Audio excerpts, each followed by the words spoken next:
Sánchez, de la isla, diplomado en guitarra por el Real Conservatorio de Música Manuel de Falla, tocaor, acompañante de las mejores voces del flamenco actual como Joaquín de Sola, Jesús Castilla, Trini de la Isla, Carolina Castilla, María José Coca, de un largo etcétera, y de bailadores como Alberto Sellej o David Nieto, y por encima de todo, músico y flamenco.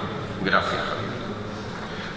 Excelentísimo Comandante General de la Infantería de Marina, Mar Suárez, María Carmen Roa, Javier Cano, representante de la Corporación Municipal de nuestro Ayuntamiento, señor Presidente de la Academia de San Romualdo, José Carlos Fernández, y tantos amigos de las letras y del flamenco que veo en las caras, como Enrique Montiel, escritor y conocedor profundo del flamenco, Juan Ibáñez, amigos, en fin, no sé, muchísimos que nos unen el amor al flamenco y el amor a conocer más sobre el flamenco. Este año estamos celebrando el 250 aniversario del primer ayuntamiento de la ciudad de San Fernando. La Academia de San Romualdo de Ciencias, Letras y Artes, en colaboración con el Ayuntamiento isleño, sigue apostando por consolidar desde la cultura nuestra identidad como pueblo. Y aprovechando que hoy, 2 de julio, se cumplen 24 años de la muerte de José Monjes Cruz, camarón de la isla, ha elegido el flamenco, palos, explicación, interpretación e historia, como centro de este acto que celebramos en un lugar tan mágico como en el que estamos, en esta antigua capilla del castillo. Dividiremos todo en 2 grandes bloques, en 2 grandes espacios. El primero será el teórico. Aquí la palabra manda y enseña, y el segundo lo formarán ejemplos prácticos de algunos cantos. Todos los que van a subir a este escenario son miembros de la Asociación Cultural Flamenca La Fragua, una de las entidades de mayor prestigio a nivel nacional en el mundo del flamenco, que es la encargada de dar forma y contenido a lo que vamos a escuchar y a ver a partir de ahora. Las miniconferencias, y las titulo miniconferencias porque, lógicamente, por el tiempo que tenemos tampoco pueden ser excesivamente largas, serán las que pronuncien Antonio Jiménez, que hablará del nombre del flamenco, origen. Juan Silva acercará el flamenco en la isla a este auditorio, y Lolo Picardo tratará la figura de Camarón en esta tierra que le vio nacer y que hoy mismo, como hemos dicho antes, cumple 24 años de su fallecimiento. La segunda parte, como digo, será la práctica, y para eso contamos con artistas como Javier Bey, Nerea Paón, Ismael Garri, Carolina Castilla, María José Coca y Javier Sánchez. Ellos van a poner los ejemplos que ayudarán a conocer mucho mejor este apasionante y tan nuestro mundo del flamenco. Y como epílogo, Antonio Mota nos va a descubrir su particular visión del flamenco. Todo esto bajo el nombre de Teoría y Práctica del Flamenco por los fragmentos. Comenzamos, y lo vamos a hacer con Antonio Jiménez y el nombre del flamenco y su origen. Antonio es psicólogo, está licenciado por la Universidad de Sevilla, y el flamenco ha sido y sigue siendo una parte muy importante en su vida. Perteneció a la tertulia flamenca desde que comenzó, a los comienzos, queremos decir, de los años 80 hasta su desaparición. Es miembro de la Peña Flamenca de la Universidad Pablo Olavide de Sevilla. Socio de La Fragua, pertenece al consejo de redacción de esta revista que edita esta asociación. Antonio, cuando quiera.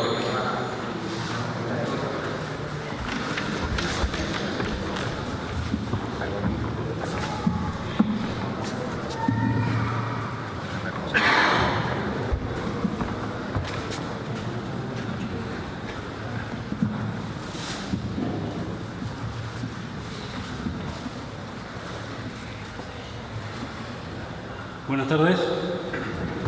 Un día señaladito hoy. Comentaba el poeta y escritor Antonio Hernández que su buen amigo Félix Grande le decía: Antonio, qué bien hablas cuando escribes. Entonces, con el permiso de ustedes, voy a leer las notas que traigo. El cante nació del cante, hijo de sí mismo, no tiene principio porque es infinito, no tiene ley porque nace de la contradicción. Vino de todas partes y lo trajeron todos. España lo parió y no lo hizo. Hijo de gitanos, de árabes, de romanos, de judíos, de godos, de cristianos. Hijo de todos, el cante engendra el cante. Encontramos este texto de 1971 en el disco Homenaje Flamenco a Miguel Hernández del cantador Enrique Morente. Y nos da la idea de que efectivamente, si hay un arte más amalgamado, este es el flamenco. Representa un fenómeno local con proyección global, destilado y fraguado en un espacio geográfico muy concreto como es la Baja Andalucía, y ha ido conquistando poco a poco todo el planeta. El flamenco que conocemos hoy tiene aproximadamente 2 siglos y medio de antigüedad. En relación al término flamenco, a su etimología, hasta la fecha no hay un acuerdo unánime sobre su procedencia, y las teorías sobre su aparición y desarrollo son variadas y más o menos aceptadas. Manuel Ríos Ruiz y José Blas Vega, en su diccionario enciclopédico del flamenco, apuntan lo siguiente: flamenco, flamenca, adjetivo del neerlandés flamín, natural de Flandes. En España se aplicó a la persona de tez encarnada, por tomarse el flamenco como prototipo de los pueblos nórdicos, según el castellano del siglo XIII, de donde posteriormente devino el término gallardo, de buena presencia, y después aspecto provocante de aire agitanado. Demófilo, en 1981, el padre de los hermanos Machado, de Manuel y de Antonio Machado, en su colección de cantes flamencos argumentó que este género debe su nombre a que sus principales cultivadores, los gitanos, eran conocidos frecuentemente en Andalucía bajo dicha denominación. En 1841, anteriormente, George Borrow, en su libro Los Cíncades, los gitanos de España, ya había recogido esta denominación popular, lo que refuerza la argumentación de Demófilo. Gitanos o egiptanos es el nombre dado en España, tanto en el pasado como en el presente, a lo que en inglés llamamos gypsies, aunque también se les conoce como castellanos nuevos, germanos y flamencos. Hay que tener en cuenta que se pensaba que los gitanos provenían de Centro Europa y concretamente de Alemania y Flandes, y de ahí que se asocia a gitanos flamencos. Esta es la teoría que quizás esté más aceptada entre todos los estudiosos. Se habla también de flamenco como término de germanía, es decir, la jerga utilizada por presos, delincuentes y gente de mal vivir. Esta teoría sostiene que flamenco deriva de flamancia, palabra que proviene de flama y que en germanía se refiere al temperamento fogoso de los gitanos. En el mismo sentido, el diccionario de la Real Academia Española dice que flamenco significa coloquialmente chulo o insolente, siendo un ejemplo de ello la locución ponerse flamenco. Por otra parte, Blas Infante, en su libro Orígenes de los flamencos y secretos del cante hondo, sostiene que la palabra flamenco deriva de los términos árabes flamencos, que juntos significan campesino errante. Otra teoría, quizás la más peregrina, es aquella que identifica cante flamenco con el animal del mismo nombre. Según esta, el flamenco recibe esa denominación porque el aspecto y el lenguaje corporal de sus intérpretes recuerda a dichas aves. Si nos remitimos a la prensa escrita, encontramos que aparece por primera vez la denominación de flamenco referido a un género de música en una noticia del periódico El Espectador, del 6 de junio de 1847. Se trata de una gacetilla de Madrid en donde se reseña a Lázaro Quintana, que era sobrino del Planeta, y Dolores la Gitanilla como artista flamenco. Por último, comentar que en las últimas investigaciones, como es el caso del magnífico trabajo del investigador sevillano Jesús Cosano Prieto sobre el negro en los villancicos de la península ibérica en los siglos XVII y XVIII, que se presentó el pasado 25 de mayo, expone un villancico cantado en la Catedral de Cádiz en 1725, donde sorprende la palabra flamenco por aparecer tan tempranamente y asociada a música, negros y África. Comienza el villancico así: no siempre a esta catedral han de entrar con media lengua a cantar su villancico los flamencos de Guinea. Estos nuevos trabajos vienen a motivar el estudio y la investigación más rigurosa, porque aún todavía hay demasiadas lagunas en torno al tema. El segundo aspecto que nos ocupa es el origen del flamenco. Como se mencionaba al principio, es este, como tantos otros elementos de nuestra cultura, un fenómeno mestizo. Ha sido esta tierra un lugar de encuentro y de intercambio, ya desde las primeras crónicas de Juvenal en el siglo I, que nos refiere a las bailarinas gaditanas, las puelae gaditanae, que bailaban unas danzas en el bando, vibrátiles, repiqueteando castañuelas de bronce.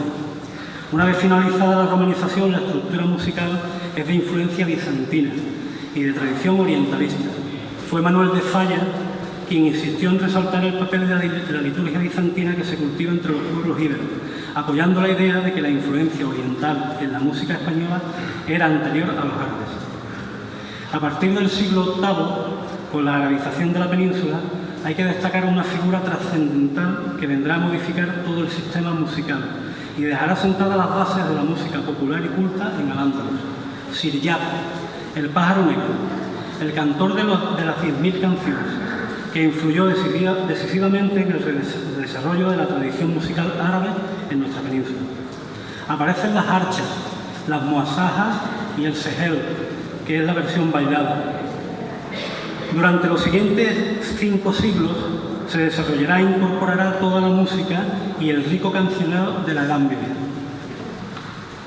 A este caldo de cultivo se viene a añadir un nuevo ingrediente, con la entrada en la península de los gitanos en 1462, y de aquí al desarrollo de los cantes a finales del siglo XVIII, a las corridas, a los romances y a las tonás, todas músicas alambicadas por la aportación del pueblo gitano, hasta bien entrado el XIX. El musicólogo Faustino Núñez llama alquimistas a todos aquellos que contribuyeron a forjar el flamenco fundiendo el acento oriental del cante andaluz, preferentemente gitano o agitanado, con la guitarra.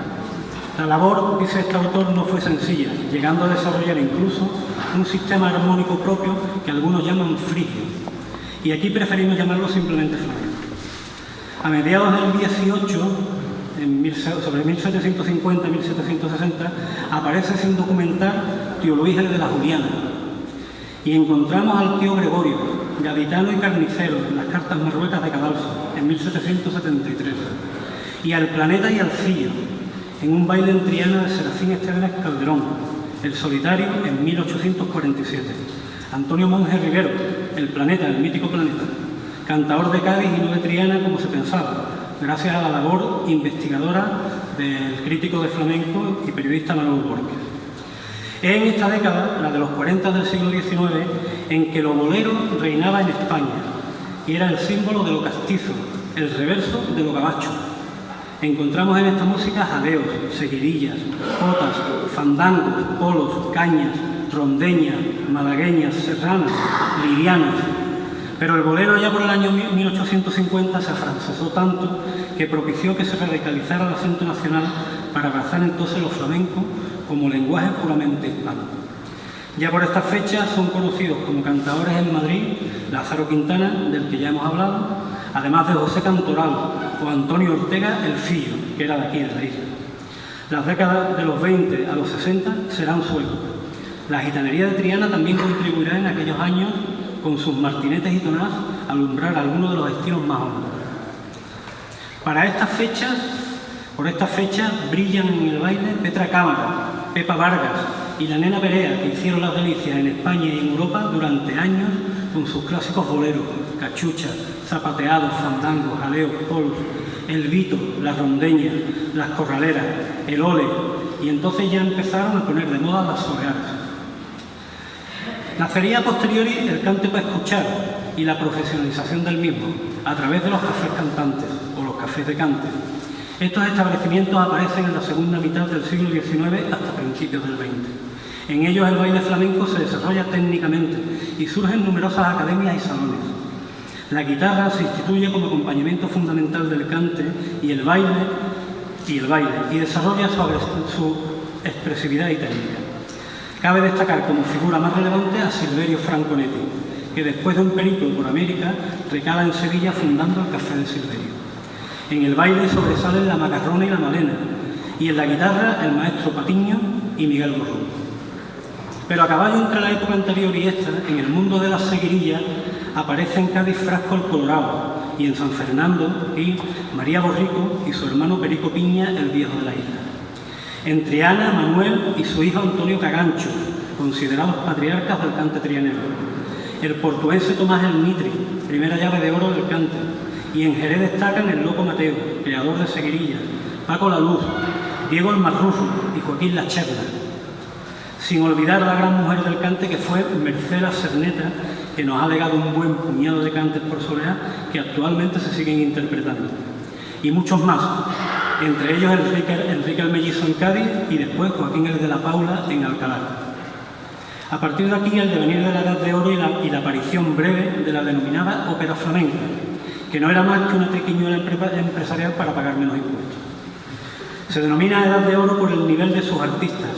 Despuntan las figuras gigantes de don Antonio Chacón, Manuel Torres y Pastora Pavón, la niña de los peines. Estamos ya en el primer tercio del siglo XX y justo es mencionar también al Niño Marchena, a Caracol, a Juan Valderrama, a Manuel Vallejo, Tomás Pavón, que hoy también cumple años de fallecimiento, 64 años, murió un día como hoy. En el año 22 se celebra el famoso concurso de cantes hondo de Granada, promovido por Manuel de Falla y Federico García Lorca, en donde competirá el Niño Caracol y que ganaría el Tenazas de Mano. A partir de los años 50 del siglo XX se vive una revalorización con la producción en el 54 de la antología del cante flamenco del sello Hispavox, que la coordinó el guitarrista Perico el Lunar. El primer concurso nacional de cante flamenco de Córdoba, que se celebra en el 56, la creación de la Cátedra de Flamencología de Jerez de la Frontera en el 58 y se crean numerosos tablaos flamencos por toda la geografía española. Aparecen con fuerza las peñas flamencas y se comienzan a programar festivales como el de la Caracolá de Lebrija, el Potaje Gitano de Utrera, el Cante de las Minas de la Unión y los Viernes Flamencos de Jerez, entre otros.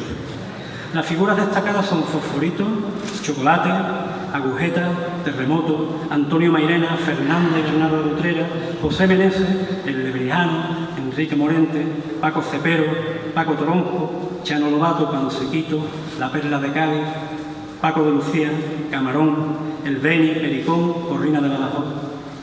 Y todo lo que viene a continuación, que no deja de ser el estado natural del flamenco, es decir, de mestizaje y de experimentación que surge de la apertura de grandes maestros a otras músicas y a otras latitudes, como el lebrijano, Morente o nuestro querido Camarón de Baile. Y después de haberles dado todas estas referencias, que espero les hayan ilustrado y no aburrido, quiero concluir que personalmente para mí el flamenco es mi madre María Manuela Conca.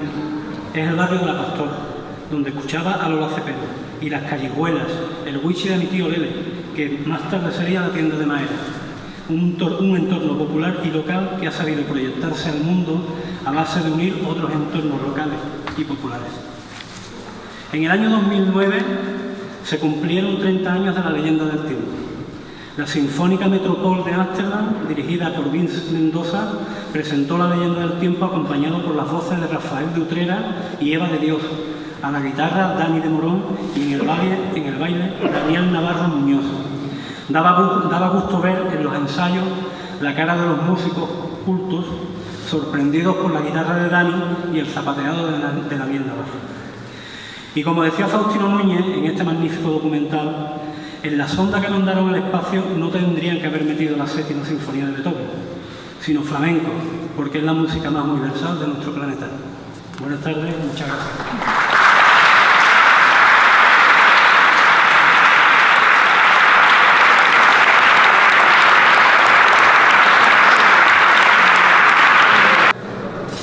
Bueno,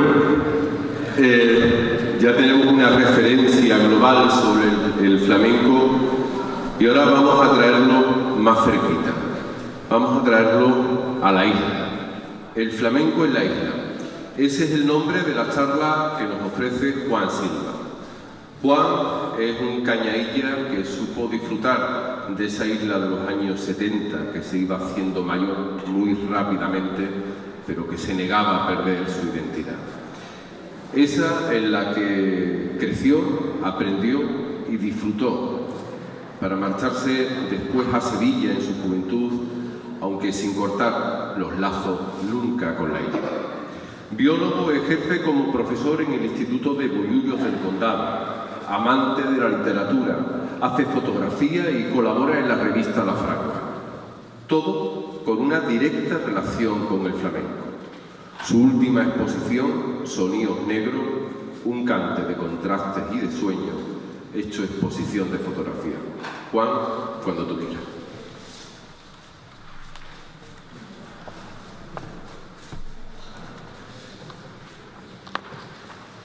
Buenas tardes, voy a ver si logramos hacer una visión bien. ¿Sí? Bien. Buenas tardes. En primer lugar, he de deciros que esto es una temeridad. Yo no tenía que estar aquí. Aquí hay sentado 1, 2, 3, 4, no sé cuántos que saben mucho más que yo de lo que voy a hablar. Pero bueno, el Lolo me ha llamado y quién soy yo para decirle que no al Lolo. O como dicen por ahí, aquí está el tío. Bien, hoy recordamos a Camarón, 24 años hace ya que nació el mito de Camarón. Camarón de la isla. Camarón nace en la isla, no podía haber nacido en otro lugar. ¿Por qué? Porque la isla tenía 2 siglos antes de historia. La isla ya era una ciudad flamenca a principios del siglo XIX, ¿no? Y de eso me toca a mí comentar algo, ¿no? Voy a hablar más que nada de ausencia, pero voy a nombrar 7 o 8 de los tantos y tantos que había dejado metido en el olvido, ¿no? Pero había que elegir, ¿no? Entonces, perdón, porque no veo lo que tengo que leer. En primer lugar, vamos a empezar hablando, allá por el siglo XIX, de María Fernández, conocida como María Borrico. Ella nació en 1830 en la isla, en esa isla de Salinas, donde se trabajaba de estajo y donde los borricos, con sus serones cargados de sal, eran guiados por los hormiguillas desde los cristalizadores hasta las pirámides. Estos borricos, tanto en las salinas como en las huertas o en las norias, realizaban las tareas más duras de la época. Fue en esa isla donde María empezó a dejarse oír. A María le gustaban los cantes hondos, los de hombre, como se decía. Su voz ronca le ayudaba. Debió de ser en uno de esos momentos en que se atrevió con uno de estos cantes, cuando alguien, al oírla, probablemente dijo: esta mujer puede con todo, parece un borrico. Y de ahí puede ser que de ahí le venga el nombre que ha pasado la historia de María Borrico, ¿no? Hoy día se pueden escuchar cantes como Seguidilla de Cambio de María Borrico, o Liviana, Serrana y Cambio de María Borrico. Pero bueno, ¿qué quiere decir eso del cambio de María Borrico? El cambio es una modificación que se hace al final de una tanda de algún cante, en este caso tras una tanda de seguidillas. Se dice que ella renovó la seguidilla del Fillo, que ya nombraba Antonio, discípulo de Perico Planeta, que parece ser que es el primer flamenco que había registro de él, ¿no? Y que posteriormente, según la mayoría de los autores, este cambio de María fue divulgado por Silverio Franconetti, otro de los grandes del cante.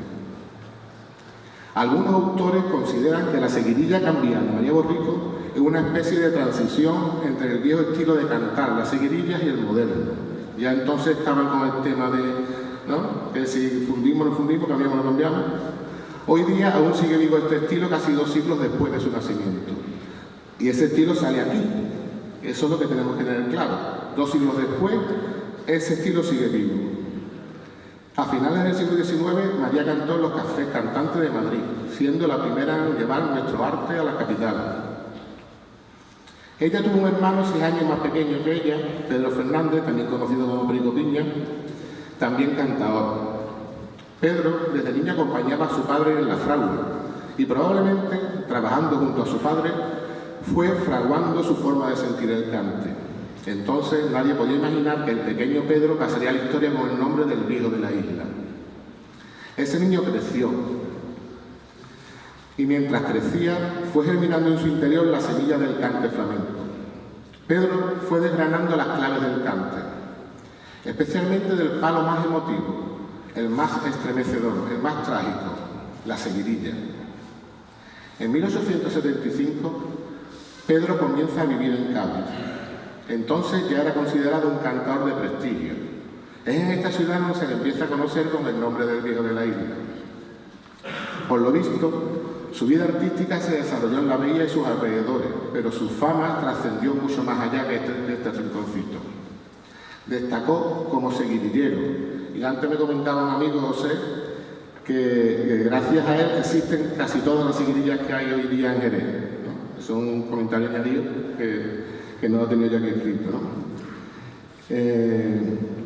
Él elaboró un cante muy suyo que se conocía como el cante corto de la isla, que posteriormente pasó a conocerse como la seguidilla del viejo de la isla. Murió en 1917 y en esos años su cante fue el estilo más grabado con diferencia. Sus seguidillas la cantaron artistas de la talla de la Niña de los Peines, pero fue Jerezano Manuel Torres el que las popularizó haciendo las suyas. Con vuestro permiso, voy a ver un poquito de agua.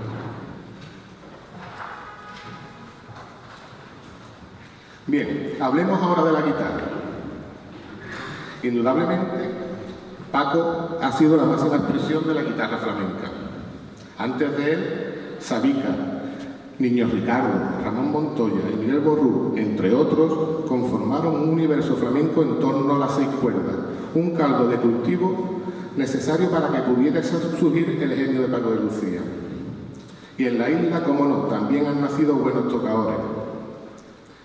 Nombres como José Capinetti, El Moreno, Paco Bonfante, que murió tocando en un escenario, Agustín Bonfante, Cuchiriri, Antonio Pavón, que acompañó mucho tiempo a Juanito Valderrama, Pepe Hierro, Juan El Tate, Xano Gallego, Pepe Tejo, José y Francisco Baizán, Antonio Menéndez Capinetti, Rafael Escudier, Paquito de la Isla, un tocador, porque después me dicen que Ramón de la Isla, que acompañó durante años al Perro de Paterna, y Rafael Romero, que además de guitarrista, es guitarrero. Todos ellos forman un abanico de tocadores que abarcan desde finales del siglo XIX a finales del XX. Ahora nos vamos a centrar en uno de ellos, José Capinetti. Nació en 1878, el mismo año que moría el fillo del que ya hemos hecho referencia. Embrujado por el ambiente de su barrio, a 7 revueltas, empezó a tocar la guitarra siendo aún un chaval. Pero fue al comenzar el siglo XX, con 22 años, cuando decide trasladarse a Cádiz, y es en esa ciudad donde empieza a tocar la guitarra en público. José fue muy solicitado por los cantadores gaditanos, entre los que se encontraba Aurelio Selle, Aurelio de Cádiz, al que acompañó en numerosas ocasiones. Era tan valorado entre los cantadores porque se compenetraba muy bien con el cante. Esto parece ser que era debido a que también se canturreaba, y aunque lo hacía en contadas ocasiones, el que lo oía no lo olvidaba. Que el gran Aurelio contase con él como acompañante habitual nos indica el talento de este cañailla. Según los que lo escucharon, tocaba por soledad y alegría como nadie. Juan de Dios Pareja Obregón, en 1970, escribe en el ABC lo siguiente: despertaba la guitarra con Capinetti, llevando de la prima al bordón los lamentos más agudos del toque flamenco. Y el guitarrista, con el sentir de la tierra sin contorno, sabía llevar hasta el corazón de Aurelio el compás, el acompañamiento, la ternura y la amistad que brotaban de sus arpegios. José también se hizo conocer fuera de Cádiz. Estuvo mucho tiempo por Madrid. Cuenta él en una entrevista que estuvo 3 noches en un cuarto con Ramón Montoya, otro gran guitarrista, que parece ser que insistía mucho en oírlo tocar. Imagino que quería tomarle alguna que otra falsetilla prestada. Este señor muere el día de diciembre de 1952. Volveremos ahora a tocar el tema del cante, con otro grande, con José López Domínguez, el niño de la isla. José nació en San Fernando, parece que en torno a 1871. Su familia se traslada a Cádiz siendo él un niño, de ahí viene el apodo. Es el primer gran cantador payo que da la isla. Fue muy conocido a principios del siglo XX y destacó por su forma de cantar los tangos, pero no solo se especializó en tangos. En el periódico El Comercio, el 5 de febrero de 1910, se recoge: el cantador flamenco, es que entonces era muy fino, el cantador flamenco José López, niño de la isla, da a conocer su inimitable repertorio de malagueñas, tangos, serranas, tarantas, cartageneras, etc. José compartió escenario con Antonio Chacón, con Juan Breva y en general con los grandes de su época. También hay constancia que coincidió alguna vez con Enrique el Mellizo. Tuvo una corta discografía, pero aún así hoy podemos escuchar unos 20 y tantos cantes grabados con la guitarra de Ramón Montoya. Quién sabe si como alguna de las falsetas que este cogió de Capinetti. José, que fue abuelo de Beni de Cádiz, nos deja en diciembre de 1929.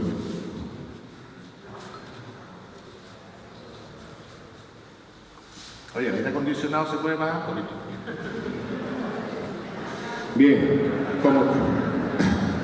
como habrán podido observar, la relación entre Cádiz y la isla es constante. Un caso más es Xano Lobato, el gran cantador gaditano que nos dejó en 2009. Xano no se llamaba ni Xano ni Lobato.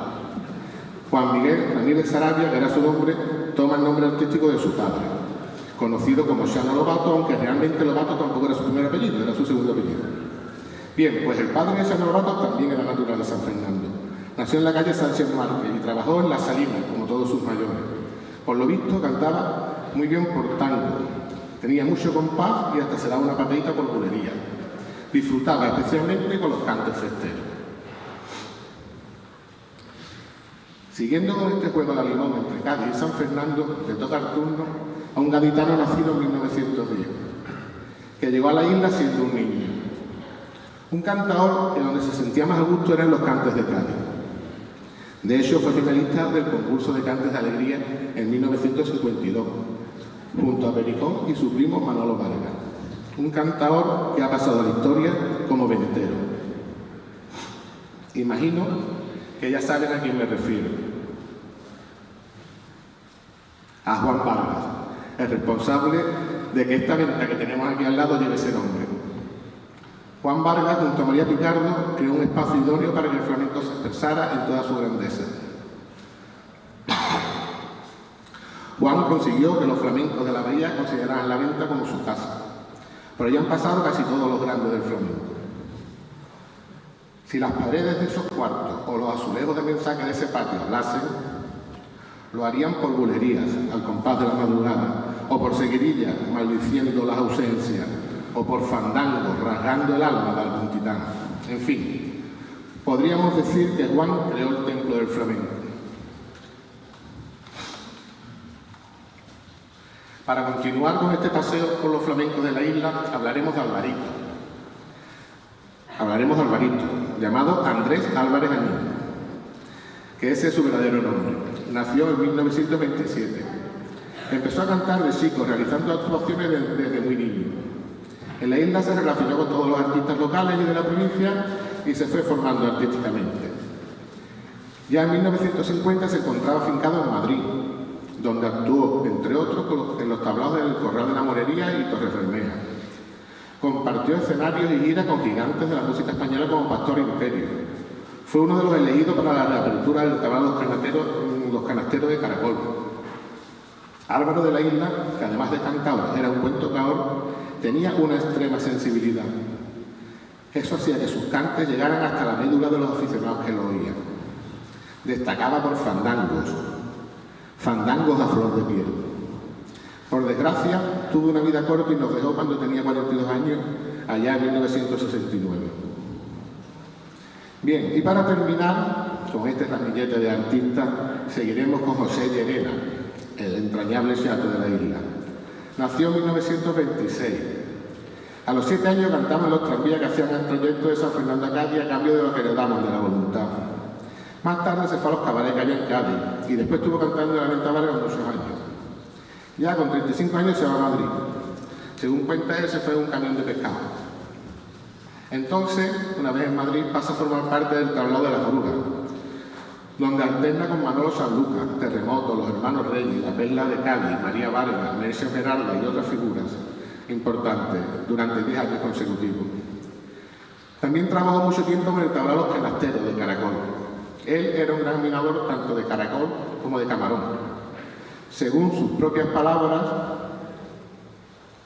Caracol era un monstruo. Caracol ha sido lo mejor que ha nacido en la historia del flamenco. Camarón, otro monstruo, que fue una cosa ahí fuera de serie, una cosa que de 1000 años nace uno, no de 100, sino de 1000 años, y ese uno fue Camarón. Yo creo que va a pasar mucho tiempo para que salga otro como él. En los años 70, José abandona los tablaos y se dedica a dar recitales en peñas y festivales. Falleció el 5 de agosto de 2006, dejando atrás una trayectoria profesional impecable. El chato ha demostrado ser un cantador largo donde los haya y sobrado de oficio. Y bien, en resumen, en la primera mitad del siglo XIX, nace en la isla María Borrico y su hermano, el viejo de la isla, que nos dejan una escuela seguidillera que sigue viva hoy día. Tras ellos vinieron otros muchos: José Capinetti, gran guitarrista que tocaba por soledad y alegría como nadie; el niño de la isla, excelente por tango; Juan Vargas, creador del templo del flamenco; Álvaro de la isla y sus fandangos a flor de piel; José Llerena, el chato de la isla, cantador largo donde los haya. Y cómo no, ahora toca hablar de José, el hijo de Juana Cruz, José Monge, camarón de la isla. José se crió escuchando el cante de su madre y de los suyos, de su barrio, las callejuelas, de su tierra. José mamó del fango que rezuma esta tierra de raíces marineras. Se alimentó de los ecos milenarios de fenicios, musulmanes y romanos. Bebió de su sangre gitana. Fundió todos esos metales y con su voz nos devolvió los sustratos más íntimos de nuestra tierra. Pero bueno, de José va a hablar Lolo Picardo. Muchas gracias.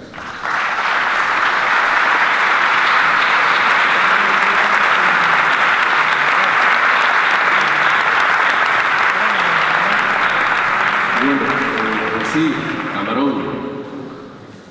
Hablar del hombre, hablar del cantaor, hablar del mito. Esa va a ser la conferencia de Lolo Picardo. Lolo es ventero, como él dice, desde que nació. Pertenece a una familia que lleva dedicándose décadas a la hostelería en la isla. Los Vargas Picardo, 95 años y 4 generaciones. Ahí está. Filoflamenco, cofundador de la Asociación Cultural Flamenca La Fragua y creador, junto a Carlos Rey y Javier Fernández, de la isla Ciudad Flamenca. Además, Lolo conduce el programa de Radio La Isla La Fragua. Columnista, literario, el flamenco siempre ha formado parte de su vida y la figura de Camarón fue siempre, para Lolo, algo como de la familia. Lolo, cuando quiera.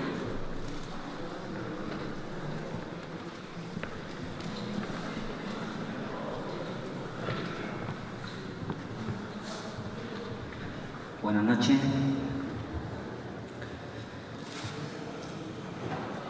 Y el duende bajó a la calle del Carmen e impregnó con su magia todos los rincones de aquella estancia, donde Juana Cruz, aquella gitana canastera de la isla, estaba dando a luz al pequeño José.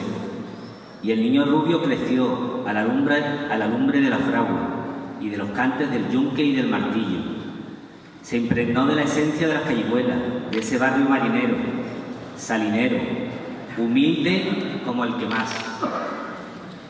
De la gracia de su Wishi, el de pelo rubio, el de Gabino, de Perico Coello, de Paquito el infantil, de las medias botellas de reguera, de arroyuelo, o de los anafes con caballas en las puertas de sus casas. Allí se crió Camarón, comiendo pescado de los esteros y caballas de Paquiqui, oliendo las marismas de la isla y escuchando la esencia de los cantes. Porque José inundó sus melismas de los cantes con los que se cruzó. Primero sus padres, Juana y Luis, después sus familiares, después La Perla, Chaqueta, Pericón, Aurelio Sellé, Beni, Juan Vargas, Santiago Donday, El Chato, Alvarito, Manolo Caracol, y después todos siguieron copando sus sentidos musicales. José nunca se cansaba de aprender, nunca se hartaba de robar interpretaciones, quejíos, palos. Posteriormente los manufacturaba y les daba su cosa. José era único. Camarón revolucionó el flamenco. Ese flamenco arcaico de minoría, el de cuartito, el íntimo, el que nos sigue gustando a los flamencos. Pero está claro que José, su claridad vocal, estaba destinado a lo máximo. Y su estilo, su cante y los productores posteriores por los que se dejó llevar, crearon un Che Guevara de los hondos, un revolucionario con millones de guerrilleros dispuestos a llevar el flamenco donde no había llegado nunca. Esa es la revolución que supuso el flamenco. Que, por ejemplo, un notario de Madrid saliera de trabajar, se subiera a su auto y pusiera la leyenda del tiempo. y fuera tatareándola por toda la Gran Vía o por la calle de Alcalá. Esa es la revolución, que aún a día de hoy el flamenco sigue llegando a miles de hogares en toda España y el mundo. Camarón nació en la cuna del flamenco. El nacimiento del mayor exponente histórico del mundo del flamenco fue aquí en la isla, no es casual. La localización Cádiz-Los Puertos, que abarca la capital, la isla, Chiclana, Puerto Real, el puerto y parte de San Lucas, nos centran como lugar eminentemente flamenco. No en vano, siempre se habló como el triángulo que forman Cádiz, Jerez y Triana, como lugar de su nacimiento del flamenco. Y ahí la isla cumple con rigor geográfico. Además, nuestra tierra siempre fue encrucijada de muchas culturas, por un lugar como la antesala de todo lo que se movía en la capital, en su puerto, también como receptora de mano de obra gracias a los sitios militares, albañiles, herreros, carpinteros, pintores. En su rato de ocio compartían cantes, toques de guitarra, bailes, anécdotas, y entre ellos se comunicaba el flamenco. No en vano, en la isla siempre se ha hablado de flamenco. La Lola, verdad o ficción, se cuenta que era de la isla, pero eso no es casual, que Camarón naciera allí. Un niño que entusiasmó desde pequeño con su cante, un niño que hería los sentidos y convertía su humildad en un grito medido y salvaje. No había venido a ser uno más, venía a dejar una honda huella en el flamenco, como lo hizo a posteriori. Destacar de él su sencillez, su simplicidad, pero con un carácter y una personalidad muy acentuada. Aquí dejo la parte podemos decir, de conferencia, y me gustaría pues contar varias anécdotas que mi familia y nosotros hemos vivido con Camarón y no quisiera celebrar esta conferencia sin contarla, ¿no? Primero quisiera contar una anécdota en la que quiero resaltar la forma que tenía Camarón de actuar, ¿no? Y cuenta mi padre, ¿no?, que de aquí me acuerdo de él, que llegaron unos carniceros a Cádiz, ¿no? Siempre hay que distinguir entre cabal y señorito, ¿no? No son las cosas. El cabal es la persona que paga el flamenco, la persona que respeta el flamenco. El señorito era el que le gustaba el flamenco, pero no respetaba a los flamencos, no de esa forma, ¿no? Entonces llegaron unos carniceros allí al patio de la venta, ya era por la tarde, ya habían recogido. Entonces habían bebido mucho, venían con mucho dinero, y entonces se habían enterado que había un niño que cantaba muy bien. Entonces le pidieron a mi padre que fuera a buscarlo. Mi padre cogió la bicicleta y fue a buscar a Camarón. Le dijo: vente, José, que hay unos carniceros que tiene mucho dinero y a ti te hace falta, vente y le canta y eso. Total, que llegó Camarón, empezaron los carniceros a soltarle dinero a Camarón, y Camarón lo miraba a los ojos, pero él no estaba dispuesto, ¿no?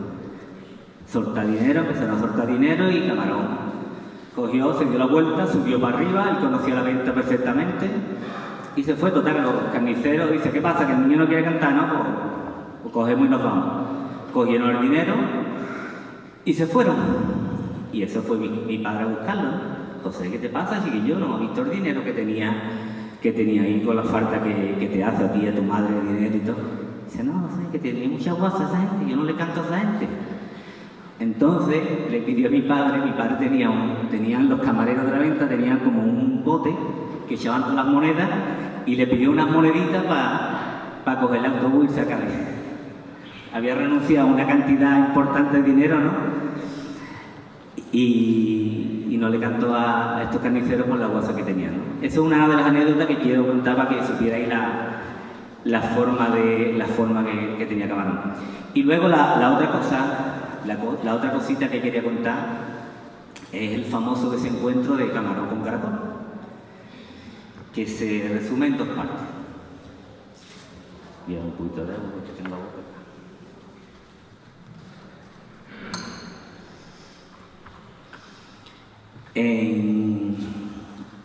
Camarón Camarón iba muy pequeñito, pasaba por la venta. Se da la circunstancia siempre que en la venta pues siempre había flamenco, pero resultaba que los que había allí era mi padre, era mi madre, mis tíos, que además eran amigos suyos de la infancia. Entonces Camarón pues estaba allí como en su casa realmente. ¿Por qué? Porque estaban sus amigos allí en la venta. Entonces pues ya él estaba destacando, él cantaba bastante bien. Entonces mi tía María y Juan Vargas estaban locos con él. También se da la circunstancia de que Caracol era íntimo amigo de Juan. Caracol pasaba temporadas en la venta, o sea, él dormía con la familia en la parte de arriba de la venta, él bajaba, por ejemplo, un detalle por la mañana, como Caracol la escritura la llevaba fatal, él por la mañana practicaba todos los cantes, como él no lo tenía escrito, lo tenía de memoria, entonces por la mañana tomándose el café, Caracol practicaba todos los cantes, todo su repertorio, para que no se lo olvidara, ¿no? Una cosa tremenda verlo escuchado en esos momentos, tenerla ahí y estar al lado de ellos. Bueno, pues Caracol, pues uno de los días llegó Joselito y mi tía pues dice, voy a presentarle a Caracol y voy a presentar a Camarón delgadito, rubito, tal como está en la estatua, ¿no? Que Antonio lo representó, aunque él no quiso representar a Camarón, pero para todo el mundo el Camarón chiquitito también es Camarón de pequeño. Pues más o menos como el chiquillo este que está en la estatua, rubito, muy delgadito. Entonces Caracol pues ese día, bueno, estaba Caracol con 2 copitas, pues tenía un poquito de goza, la verdad, como hay que decirlo.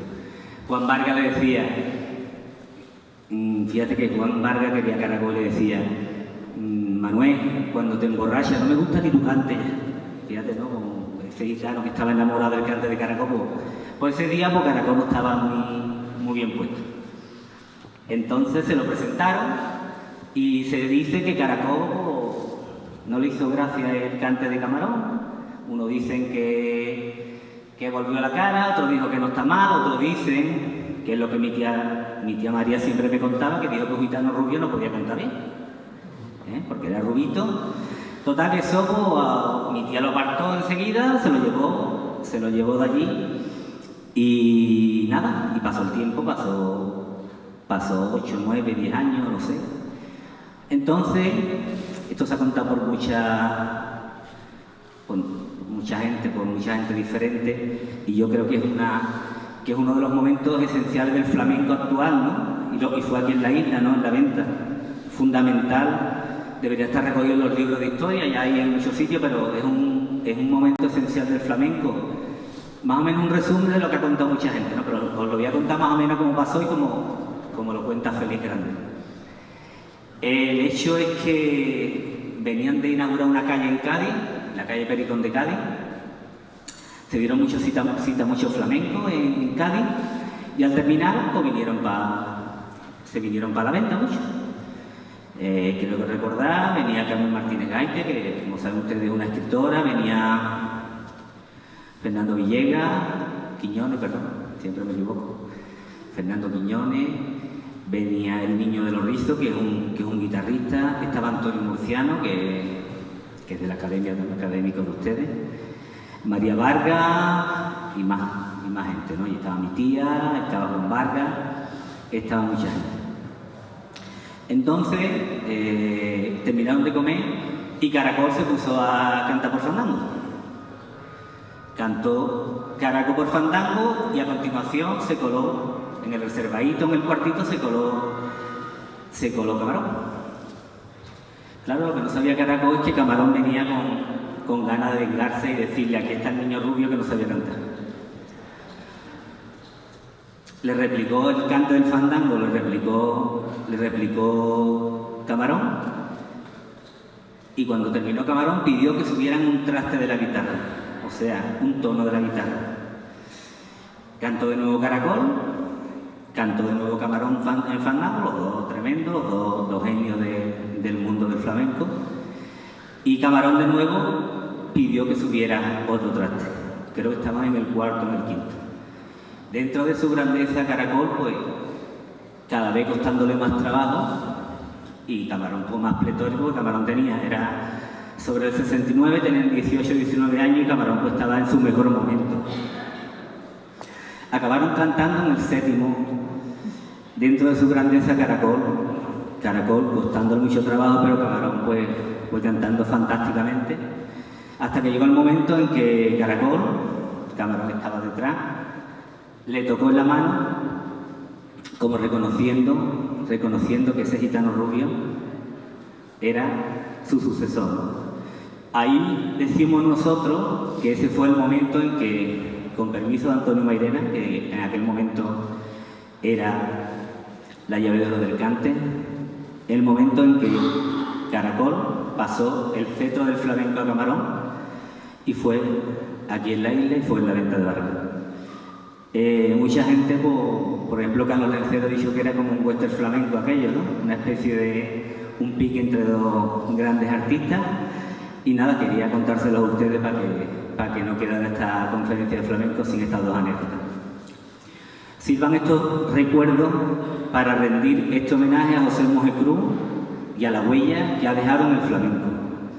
Sirva estas palabras de los fragüeros para conmemorar el 24º aniversario de su fallecimiento. Y valgan estas palabras que enmarcamos dentro de este bonito acto de la Academia San Romualdo para seguir reivindicando su cante y su recuerdo. Muchas gracias.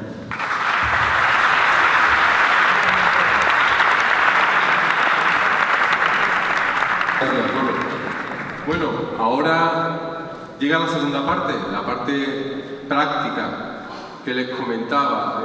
Siempre es importante conocer el origen, conocer la forma, conocer la manera de vivir de los flamencos y ahora lo que hacen.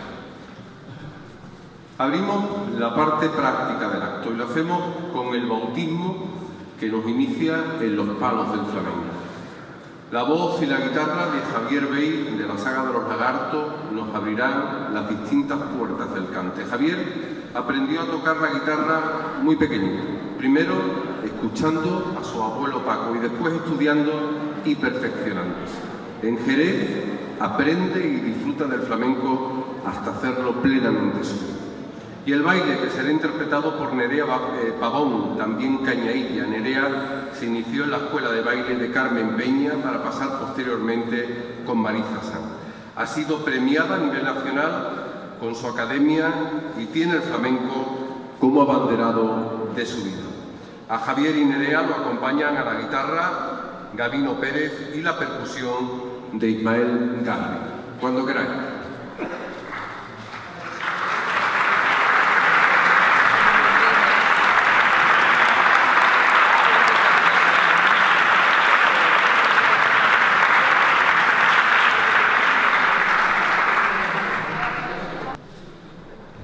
Sí, buenas noches a todos y a todas. Yo voy a optar con ponerme aquí arribita. Voy a optar por ponerme aquí arribita porque aunque esta es la parte práctica, me gustaría cada una de las en el primero, por ejemplo, en este caso, que vamos a hablar del inicio del cante, de ese cante primigenio como fue la tonada. Pues la verdad es que antes de ejecutar el cante me gustaría hacerle una breve reseña para que entiendan y nos hagamos en ambiente a lo que es la interpretación de una tonada. No es solo entender el cante en sí, es también saber de dónde proviene. O sea, se proviene de una familia, una serie de personas que fueron exiliadas, venían ya desde Egipto. En Egipto ya respectivamente le llamaban egipcianos, porque eran unos ciudadanos de segunda, fueron expulsados y como fueron pudiendo colándose en barcos y tal, pues se fueron distribuyendo por España. En este caso los que entraron por el sur, por este rincón nuestro, se vieron arropados por parte de la población árabe que continuaba aquí con nosotros. Entonces estas familias se encontraron con que su único medio de vida, el único oficio que conocían en este caso era la fragua. Claro, normalmente una fragua nos podemos hacer a la idea, 1,5 metros por 3 metros, esos fuelles ahí echando fuego y ese hombre con el martillo y y el yunque ahí dándole fuerte. Está claro que por alegría no va a cantar el hombre, indiscutiblemente. Entonces, este sentimiento, esa forma de expresar ese cante, deja súper claro la forma de vida suya.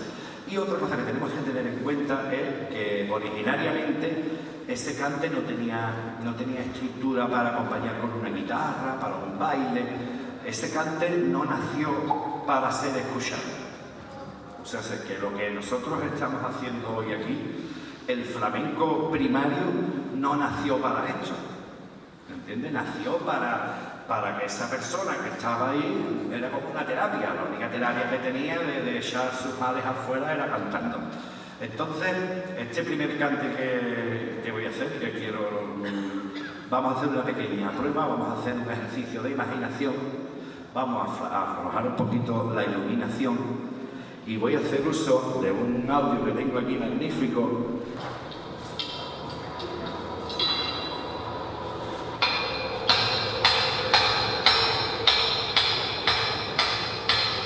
Esto que suena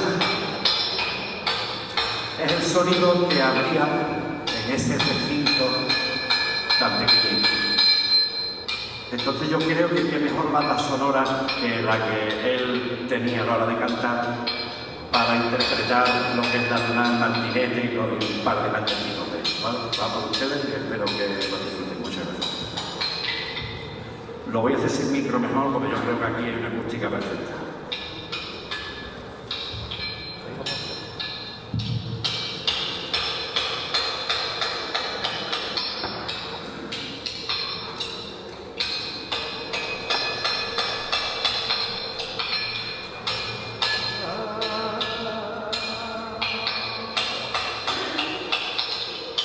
Ahí a la puerta de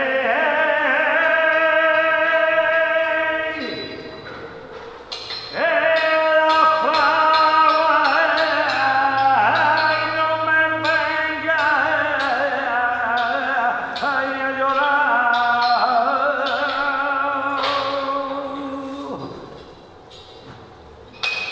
Hay que en vez de quitar